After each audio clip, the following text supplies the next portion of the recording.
இன்றைக்கிட்டே கொஞ்சம் ஹெல்த்தியாக ஸ்டார்ட் பண்ணலான்னு சொல்லிட்டு கொண்டக்கடலை நைட்டே ஊற வச்சு மார்னிங் பாயில் பண்ணி எடுத்துட்டேன். சரி ஜூஸ் அடித்து ரொம்ப நாள் ஆச்சு அப்படின்னு சொல்லிட்டு இன்னையிலேருந்து கொஞ்சம் ஸ்டார்ட் பண்ணலான்ட்டுன்னு carrot and orange juice start பண்ணியிருக்கு. பேபி பிறந்ததுக்கப்புறம் ஒரு கரெக்டான ரொட்டீனை கொண்டு வரது ரொம்பவே கஷ்டமாயிருச்சு. பேபியை கவனிக்கிறக்கே டைம் கரெக்டாக இருந்துச்சு. ஆல்மோஸ்ட் என்னோடய பேபிக்கு 1 வயசு ஆயிடுச்சு. ஒவ்வொரு திங்கக்கிழமையும் ஸ்டார்ட் பண்ணலான்னு சொல்லிட்டு திங்கக்கிழமை மட்டும்தான் ஸ்டார்ட் பண்ணுறதா இருக்குது. மற்ற வாரம் ஃபுல்லாக வேஸ்ட்டாக தான் போயிட்டுருக்கு. சரி இன்றைக்கி இப்படியே ஸ்டார்ட் பண்ணிடலான்னு ஸ்டார்ட் பண்ணியிருக்கேன்.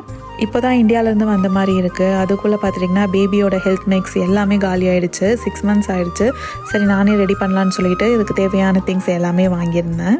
அவல், கம்பு, நிலக்கடலை, பொட்டுக்கடலை, பாசிப்பருப்பு, முந்திரி, பாதாம், ராகி, உளுந்து இந்த மாதிரி சத்தான திங்ஸ் எல்லாமே வாங்கி நானே வறுத்து பொறுமையாக அப்படியே அரைச்சிட்டே இருந்தேன். ஃபஸ்ட் பேட்ச் வந்து நல்லா பவுடராக வந்துருந்துச்சு. அதை பேபிக்கு தனியாக எடுத்து வச்சுட்டேன். அடுத்த பேட்ச் போடும்போது எல்லாம் குறைன்னு மிக்சிங் எல்லாமே தப்பாக போயிடுச்சு. ஸோ அதை எங்களுக்கு வந்து ஹெல்த் மிக்ஸ் மாதிரி மார்னிங் ஆட் பண்ணி குடிக்கலாம் அப்படின்னு சொல்லிட்டு தனியாக எடுத்து வச்சுட்டேன்.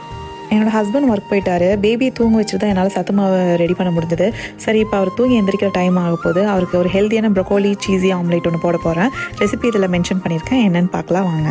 கேரட்லாம் இப்போ 3 to 4 டேஸ்க்கு நானே கிரேட் பண்ணி ஃப்ரிட்ஜில் எடுத்து வச்சிடறேன். அதனால் கொஞ்சம் ஈஸியாக இருக்குது. இது கூட ப்ரொக்கோலி வந்து டர்மரிக் அண்ட் சால்ட் போட்டு தனியாக நான் பாயில் பண்ணி எடுத்து வச்சுட்டேன். அது கொஞ்சம் ஈஸியாக இருக்கும் உங்களுக்கு மேஷ் பண்ணுறதுக்கு. இது கூட கொஞ்சம் சீஸ் அப்புறம் எக் இதெல்லாம் போட்டு சிம்பிளாக வேலையை முடிச்சிடலாம். குழந்தைங்க மட்டும் இல்லை பெரியவங்களும் இது சாப்பிட்லாம். நல்லா ஃபில்லிங்காக இருக்கும். ப்ரொக்கோலி பார்த்துட்டிங்கன்னா அதோட ஸ்மெல் பெரியவங்களுக்கே பிடிக்காது. கிட்ஸ்க்கு சொல்லவே வேணாம், அவங்க அழிப்பாங்க. ஸோ அவங்களுக்கு எப்படியாவது டிஃப்ரெண்ட்டாக கொடுக்கணும் அப்படின்னு நினச்சோன்னா இந்த மாதிரி மெத்தட் ட்ரை பண்ணுங்கள். பெரியவங்க சின்னவங்க எல்லாருமே விரும்பி சாப்பிடுவாங்க. இந்த ரெசிபியை நானே தான் கண்டுபிடிச்சேன். யூடியூப் அந்த மாதிரி எதுவுமே பார்க்கல. பட் இந்த ரெசிபி நான் ட்ரை பண்ணதுக்கப்புறம் சரி யூடியூப்பில் சர்ச் பண்ணி பார்க்கலாம் இந்த மாதிரி யாராவது ட்ரை பண்ணியிருக்காங்கன்னு பார்த்தா நிறைய பேர் ட்ரை பண்ணியிருக்காங்க. அது மட்டும் இல்லாமல் பிரேக்ஃபாஸ்ட் வந்து எப்படி சிம்பிளாக டைம் சேவ் பண்ணலாம் அப்படின்னா இந்த ரெசிபி உங்களுக்கு ஹெல்ப்பாக இருக்கும். அண்ட் இந்த ரெசிபிக்கு நான் ஆலிவ் ஆயில் தான் ட்ரை பண்ணியிருக்கேன். என்ன பிராண்ட் யூஸ் பண்ணியிருக்கேன்னு அதுவும் நான் மென்ஷன் பண்ணியிருக்கேன். மறக்காமல் பாருங்கள்.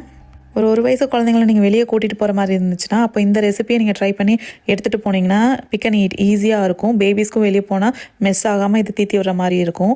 ஸோ என்னோடய பேபியும் இது விரும்பி சாப்பிடுவார். நான் வெளியே போகிறக்காக தான் இதை நான் பேக் பண்ணிகிட்ருக்கேன். ரெடி ஆயிடுச்சு. நல்லாவே இருந்துச்சு. நீங்களும் ட்ரை பண்ணி பாருங்கள். பேபி வந்ததுக்கப்புறம் வெயிட் ரொம்ப கெயின் ஆகிடுச்சு. சரி கொஞ்சம் கொஞ்சமாக ரைஸ் குறைக்கலான்னு சொல்லிட்டு இது பார்த்துட்டிங்கன்னா சூப் அண்ட் வெஜ்ஜீஸ் மாதிரி செஞ்சு நானே சிம்பிளாக சாப்பிட்டேன். எவ்வளோ ஹெல்த்தியாக குக் பண்ணாலும் என் ஹஸ்பண்டுக்கு டீ இல்லாமல் இருக்கவே மாட்டார். இது அவரோட டீ.